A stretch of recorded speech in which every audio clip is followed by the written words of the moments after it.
Chappell's Scourge of Touts, a trigger warning, and issues have consequences. Welcome to the Unlimited Supply Podcast, your daily music business TLDR in your ear, powered by short attention spans and brought to you by No Disc, helping music, technology, and finance companies navigate the music industry. It's September 12th, 2024. I'm Lars Murray, and it's Touring Thursday. But before we hit the road, let's start with a trigger warning, or actually a trigger report. Chartmetric released its 5th annual Trigger Cities report. Trigger Cities is a great term for the age-old phenomenon of markets where music is likely to be shared more organically and take off. The industry has always had trigger markets, but props to Chaz Jenkins and Andreas Katsambas and the Chartmetric team for giving it a name, or at least popularizing it. And while the US list contains the usual suspects, New York, LA, and Chicago, sorry Boston, sorry Atlanta, sorry Bay Area, sorry Miami. Of course, at the very top of the list are not Berlin, London, and Miami. Globally, the key eye-opener is that the top-tier cities are in Latin America and Southeast Asia. Jakarta, Indonesia, and Lima, Peru are at the very top of the list. Smaller cities punching above their weight include Kuala Lumpur in Malaysia and Puebla City in Mexico. The largest growing trigger cities in the study are Melbourne and Sydney. Of course, this won't surprise certain major label veterans. Those markets have long acted as an incubator for hits because Australia's Anglophone, and it has a relatively manageable size and label infrastructure. The tradition continues, but maybe for different reasons. Chartmetric attributes their trigger status in part to their proximity to Southeast Asia and the apparently growing Southeast Asian diaspora in Australia. One other interesting takeaway is that Chartmetric attributes waning Indian influence to its policies, which should be a warning to us all that culture wars are not only socially corrosive, but actually bad for the economy. Issues have consequences. Anyway, Digital Music News has a pretty good summary of the report, and I highly recommend reading the entire thing at Chartmetric. So let's hit the road. Last week we talked about how Chappell Roan had clapped back at aggressive scalpers and had abruptly canceled her 10-1 show in Franklin, Tennessee. This week Dave Brooks dove deeper on this latest scourge of touts. He goes deep into the nuts and bolts of revoking the tickets, how it works, and their limitations in Billboard. Climate change has been causing all kinds of disruption in the world, and it struck the touring world in LA this week as Vance Joy had to cancel his Hollywood Bowl gig last week as a result of a heat-induced power outage at the Bowl. I don't have to tell my LA listeners how scaldingly hot it was in LA, but for those of you elsewhere not paying attention, let's just say the number 117 came into play. This stuff is supposed to happen in Phoenix, not LA, and in this case, it's an extra inconvenience for an artist from one of those key trigger cities, Melbourne. A big cancellation like this is extra challenging for an Australian artist operating many time zones and thousands of miles from home. Issues have consequences.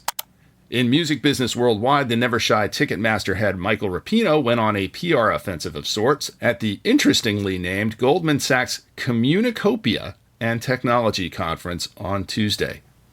Communicopia. He claimed that Ticketmaster succeeds because of their robust platform, and while that may be true relative to their competitors, it's not necessarily apparent to its customers. And as recently as last week, I was treated to an inside account of how antiquated their technology is, which apparently is just as true today as it was a dozen or so years ago in the early days of ticket and recording bundles. More convincingly, Rapino cited Ticketmaster's data sharing practices, which certainly can't hurt their venue relationships, but which also may have been prompted by the waves of more tech-forward competitors that seem to pop up every few years. With a two-front legal battle happening in the US and now the UK in the wake of the great Oasis ticket rush of 2024, Rapino needs to be aggressively targeting anything that looks partner-friendly. Every week we discuss the artists dominating their markets, a few artists who might be punching above their weight, and a few you might be surprised still have tickets available in the US music capitals New York, LA, and Nashville. We call it the Who Sells Out. In NYC, I chose a hell of a weekend to be out of town. This weekend is packed. Still some tickets available for Biba Doobie at Summer Stage in Central Park tonight. Old friend Josh Rouse is playing a house concert in Staten Island tonight. With an interesting sales model, check for the PayPal or Zelle link in the show notes. Shockingly, Young Jeezy still has a few tickets available at Irving Plaza tonight. On Friday, The National with the War on Drugs and special guest Lucius are playing Forest Hills Tennis Stadium, with floor tickets currently running under face. Ouch. The Hoodoo Gurus are playing at Racket on Saturday. If you want to see the greatest power pop band of the last 40 years at work, go get over there. And congrats to old friends Manchester Orchestra, who are sellouts on Friday night at the Brooklyn Paramount.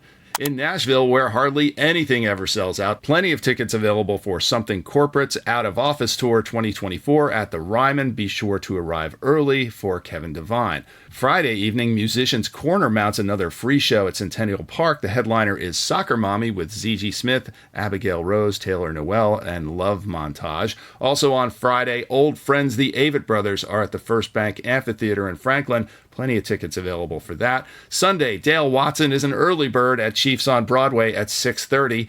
Emmylou Harris is at City Winery for 2 nights, Sunday and Monday. And Monday is a busy week on its own with a ridiculous range of choices. In addition to Emmylou, there are still tickets available for Idols at the Marathon Music Works, with newly minted Mercury Prize winner English teacher opening. That would be almost worth a plane ticket from NYC or even London. Faye Webster is at the Ryman, and Built to Spill is at the Brooklyn Bowl. And Tuesday, Weezer are playing at the Bridgestone, doing the Blue Album anniversary show. Plenty available for that one. In LA, Gracie Abrams is a sellout at the Greek tonight, with secondary market tickets starting at $135, as is Sturgill Simpson on Saturday night, a sellout at the Greek. Green Day comes to SoFi Saturday night with that great underbill we've talked about before. Still some tickets available at Face, but not the good ones. On Sunday, Pink's Summer Carnival with Sheryl Crow and The Script are at Dodger Stadium. Still tickets available for that. And that's another touring Thursday. Support for the Unlimited Supply podcast is provided by Roy-Fi. If you need an advance to take your career to the next level, Roy-Fi has the best rates in the industry, the fairest terms, and no hidden agendas. Roy-Fi is mission-driven to give artists the independence they need. See if you're eligible for an advance at Roy-Fi. That's ROYFI.com.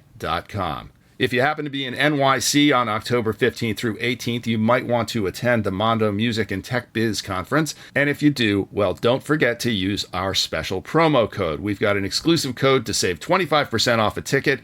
Get to the Mondo homepage at mondo.nyc, click on the ticket link, and enter the code USMondo25. That's USMONDO25. I'll be there recording Axe Grinder segments and asking people, who are you and why are you here for the pod? So let's get together. If you like what you hear, smash that follow button wherever you get your podcasts. Drop us a rating and a review on Spotify or Apple Podcasts, and tell a friend or three. Visit unlimitedsupplypod.com for links to tell us what you think about the show, to suggest feature ideas, to feed us info, to feed us lunch, to call us out on our dubious assertions, and to tell us what we're missing out on. Tomorrow's Finance Friday, lots to cover then. I'm Lars Murray, and remember, in this business, no conflict means no interest. Talk to you tomorrow.